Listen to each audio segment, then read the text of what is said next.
The following program is rated GE. It is suitable for general family viewing.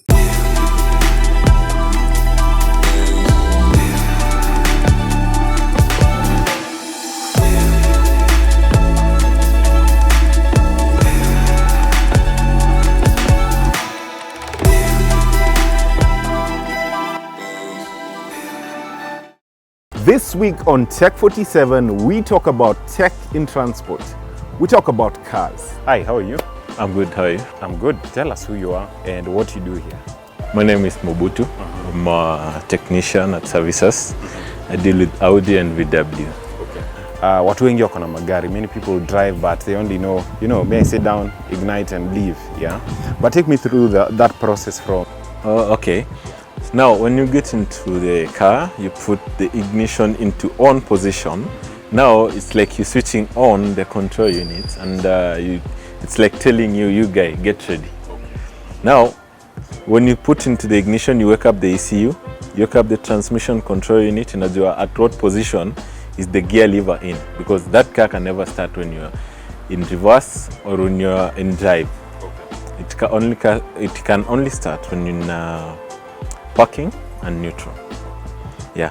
So ukishaweka gari on, now the mafuta, the fuel, and we have, this is a coil pack. Let me just demonstrate a little bit. This is an ignition coil. This is a spark plug. This is called an intake manifold. And now the intake, for that car, when you switch it into on and you're starting the car, you want to move now. So many things happen. These are injectors that are being zinakuanga directly hapa. After this here, this fuel. When they get into the engine, there's this guy. This guy is being controlled by the engine control unit. So when you crank the car, now there's an air cleaner that this is the airway, ya gari. Now when you see it has a socket here. So when you put it into on, it opens up, letting air in. Because when you crank, now there's a crankshaft here, this one that is protruding outside. So when it makes a rotation, now it creates a space. You see, when you talk about engine capacity, when you say 2 liter, 3 liter, now the 2 liter, the 3 liter, it all depends with the size of this and the amount of air and fuel that's getting here. So when you put the car into ignition and you start it, the amount of air gets here and the fuel, and now the ECU, engine control unit, sends a message to this. This one, it's a coil in here. So inarushanga current. This is a conductor. So ikikuja inachapa hapa, ignite, inatoa spark. Ikisha spark, ndio, for an engine to run, by the way, ni moto. It's all about fire in here. Okay. That's new to me. It's all about fire. Kwani where does the smoke come from? Yeah, so it is sparks. If you spark, because there's petrol and there's air, inawaka. And now that's how the car starts. Ikisha waka, cylinder 1, cylinder 4, cylinder 2, cylinder 3. Now ina keep on running because the stroke ni hii, ikiwakisha hii, the cylinder goes down, it brings this one up. The same thing happens here, inaenda chini hivi. It has something called a firing order. Yeah, that's hiyo ni masomo. Yeah, so essentially, it's a balance between petrol and air. Yes. And combustion happening in here. Exactly. Yeah. So vile tumefungua hii engine, could you take me through the basic things you'd want me to know, or I'd want to know, just as a regular car user, car driver? Yeah, just the basic parts. Regular car user, maybe because this is so much opened, gari yako definitely you can drive ikiwa hivi. Yeah. I can show you from this car here. This is a Porsche 3 liter. So for the basic things of this, unafaa ujue, whenever you see this blue cap, hapa ndio unaweka washer fluid ya kuosha windscreen. This is for oil. mtu asiyejipata ameweka maji. Yeah. So and there's a dipstick. In most cases, most people, if you notice your car has a leak or something, your oil left, or you notice something flowing from underneath the car, you need always to confirm whether your oil level is okay for you not to damage your engine, because for those processes to take place, there must be lubrication. Now, for this car, it has a manual steering. What does that mean? A manual steering, it's controlled like it's just a normal hydraulic steering. Okay. So, is there like an automatic steering wheel? Not necessarily an automatic, but it's electrically controlled. Because a manual is a little bit harder because it uses a fluid. It's hydraulic, but electrical steering, it's a motor. So whenever you're steering, it's very soft. You can even drive with your one finger. Yeah. Okay. Yeah. So there are air cleaners. Porsche wakona technology kwa juu sana wameficha. But if you're clever enough, you can just open the clips here. This is the air cleaner here. You need to check it. Kama you noticing some funny behaviors with your car. Those are the first thing actually to check before you take to your tech. Yeah. So like this, for example, because I know this is a very popular part, but no one knows what it does or what it is. Yeah, this is a fan belt. It's a fan belt. For this car, it controls the steering in the first place. We have a steering pump that it's being driven by the rotations of the engine. We have a water pump here. We have a AC compressor. It's down here. We have an alternator that now maintains the voltage of the car in a charging battery, that is. Inapelekwa with the same the same belt. So in watu wengi ujonga in manual cars, ziko na steering hydraulic, wanajonga it's faulty when one inaonesha battery wala kama you are driving and then it stops and then it's saying. German cars inasemanga a fault in the generator. Naona. Ama steering inasikia imekuwa ngumu. And hii inachapanga, simekwambia iko na AC. So ikikuwa like iko faulty, sometimes now AC haiwezi fungulia. The car can run without this, but not for a long time though, because hii gari ina need current, voltage, ndio systems ziendelee. Yeah, so without the voltage, it will just shut up. Yeah. There's something you said when you were coming here, and you said this is a V6. A V6, yeah? So explain to me what the difference between a V6, a V8, V12 engine is. Okay, now V6, they have changed the shape of the engine. If it's not a V, it's straight. Okay. And if it's not a V, sometimes it's a W engine. Okay. It has two Vs. So this W engine consists of 12 cylinders. A V6 has 6. In this one side it has 3 cylinders, the other side it has 3. A V8 has 4, and the engine is like this. You see these are one side of the cylinders, this is the other one. No get. Okay. Yeah. So in terms of power, what does that mean? No. Kama V6 versus V8, for example. Yeah. And consumption as well. V8 consumes more. V6 inakunywa kidogo, because the more the cylinders, the more the consumption. The more the cylinders, the more the power, depending now on the type of the car. And because let me just give a comparison kidogo. This is a V6 Porsche, and this is a V8 Toyota ama Lexus LX570. But when it comes to power, this car itashine. Oh really? Why? Technology. Okay. And yeah, this is a German technology. Toyota is a Japanese technology, and this car due to the fact that it's a diesel, it's got a lot of torque. Okay. Yeah. A lot of what? Torque. Okay. Yes. What does that mean? Torque now ni. Have you ever had have you ever thought why is it that lorries, have you ever seen a petrol lorry? You've never. So gari ya diesel iko na, they call it torque because inakuanga na uzito fulani, the starting power, it pushes so hard, so it can carry load mingi like a very easy thing. So unlike petrol inanga torque kama ya diesel, by the way. Petrol it's a performance car. Petrol natumianga juu ya horsepower ya petrol inakuanga always high. Yeah, na ulisema horsepower ni the what? The power of the engine. Okay. Yeah, the maximum amount of power at a given time. Yes. Okay. Yes. Okay. What's the range of horsepower, for example? It depends. In a range from what to what? Like from the largest engine that maybe we know about, for instance. No, you see, for a large engine, people tune. Okay. You can modify your engine kwa ile torque hadi ifike ile torque unataka. So you can't say that like there's a specific torque you can have in a car.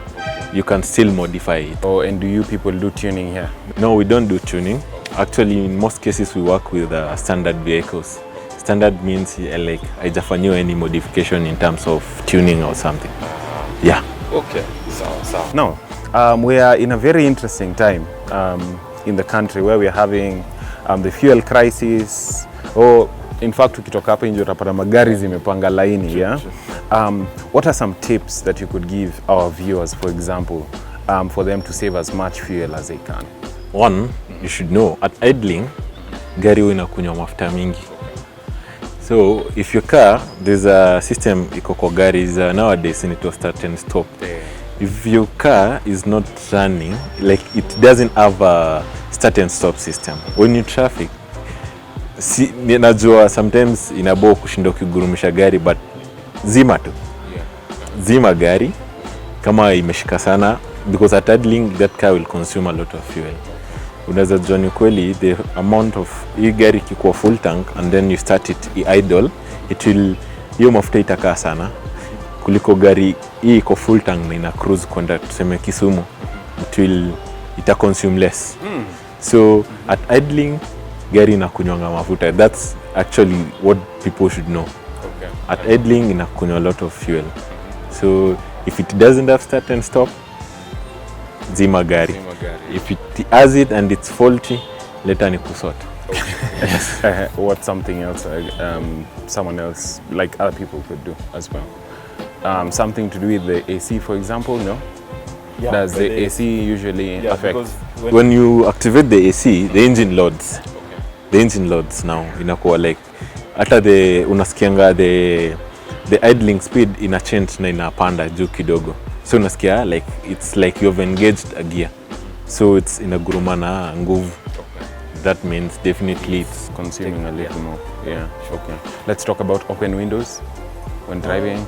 When driving, yeah, because it does because now gari itakuwa ni kama it's lagging because it's not streamlined. So unajua the concept of kufunga vioo ukidrive ni gari ikuwe like no hair inaingia because hewa ikiingia ndani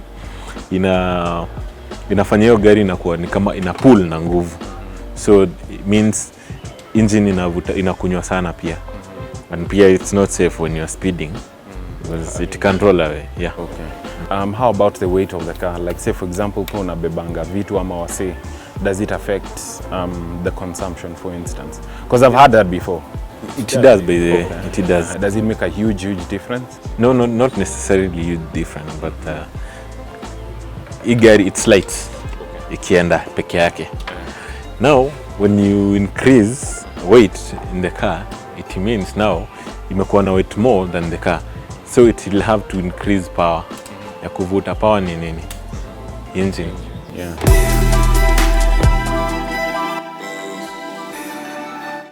Based on what I know about you guys, you people do a lot of repairs and servicing, yeah? Yeah. So when a car comes, or when someone brings a car here, what are some of the things you look at? First, it depends on what client wants to be repaired. and if you're told there's any complaint. But for us first, we are known for diagnostics. Actually, Services Diagnostics Center. We have all the softwares for this vehicle. So once the car gets here, we first do something called diagnosis. Diagnosis, you check every system of the car if it has any electrical fault. From the electrical fault checking of the car, we go to the manual checking of the car. For example, because something like oil filter, haiwezi kusomea kwa machine like it's leaking or imefungwa vibaya. So you'll have to, you will come for a physical look. There's something else like suspension wise. Suspension is the system of the car. Like unasikianga sana ukipandanga tuseme mat juu ndio zikuangi maintained vizuri. Ukitembea kwa a rough road utakuanga unasikia noises. So that's the suspension. Inamaanisha suspension iko faulty. Na suspension kuna vitu kama shocks, kuna bushes that if the car bumps iko like the metal parts iko sawa azipigi noises. So we basically we do diagnosis once the car gets here. Okay. When you talk about the electrical bit of it, what exactly do you look at? Because now I'm learning there's a whole new layer to it. Exactly. The electrical side of it. Actually, most like everything in these cars is electrical. Like this one is this is an airway. Once there's a flap between here. Hii inafunguliwa na ECU. So when I mean electrical, for this car, ndio hii flap iweze kufunguka, there's an electrical current that's coming through, ndio hii kitu ifunguke. So when like there's no electric current here, inaweza kosa kufunguka. And that's why we have junction boxes. They call them fuse box. Kwa hizi gari. You might find a fuse box like one fuse in a distribute current to several areas. And this the battery. When sasa tunajua this car is 12 voltage, inatumia 12, everything here inatumia 12 volts. So electric parts in this car are very important. So electric is a basic in this car. Especially for German ones, yeah? German and even Japanese, because nowadays technology tackle everything. Is it a fairly recent development? Yeah. Because the more the more the electrical system, the more the efficiency. Because everything is controlled. Okay. So my name is James. I work here at Services. I'll just take you through what I do. I do stage 1 tuning. We can do more, but for now we do stage 1. We do ECU read write, P flash, data flash, EEPROM writing. Let me take you through all those. This is an ECU. I'm going to show you. This is an example. This is a Mercedes-Benz ECU. An engine combustion unit. Engine control unit. Yes. This controls everything in your engine. If you don't have this, your car won't start. So we start. Sure. So we have this. This is called case tag. It is capable to tune your car to stage 1, 2, 3. But you know stage 2 and 3 you must do hardware change. But for stage 1 you do just software. That is why we need it. Now there's this one, you just clip it, and this is used to do a mode called BDM. BDM mode, you use your computer, you read it directly through these pins, through these pinouts, through this now, and to your computer, to your PC now. With this, you can also tune your car via OBD. There are some functions you cannot do via the BDM. You do it via the OBD in the car. You use this, you plug it into your car. I'm sure you have been shown that OBD port. That is case. We have this caprog. This is called caprog. Got a lot of clips. Now this is the interface. These are just cables. This is capable to read and write key for your car. As in you can do, you can renew your key. You can have a spare key. This will be able to do that.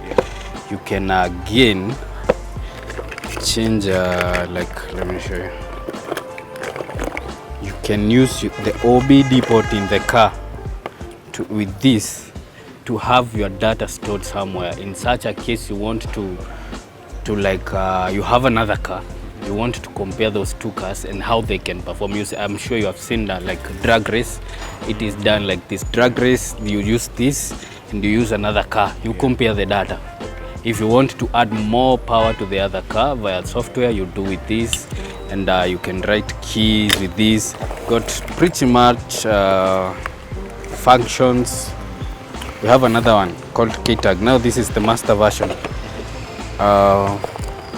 With this, I'll have to open this ECU, and then when I open the ECU, it's basically a motherboard or a PCB. A PCB got a lot of EEPROMs, microprocessors, ICs. So we basically know everything in this ECU, in this motherboard. Everybody they know the ECU inside got those microprocessors. It's just data written in it. So as a workshop, you must be in a position to read this. How do you read it? You read it via master version. I can read it. For example, I can give you an example of like an Audi. Audi, basically you will import it from Japan, come with the wavelength, the radio frequency wavelength. Japan is up to 89.9, but in Kenya you need to use 108.0. How do you do that? Now you come, you remove this. There's an ECU called BDM in the vehicle. You remove it, you use this master version of KTag to read the codings, and then with the codings you can change and alter the frequency to 108.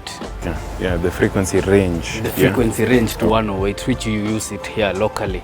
A while ago, before we had all this technology locally here, we used to use something called modulator. You could plug, it converts the frequency range, local frequency range to international.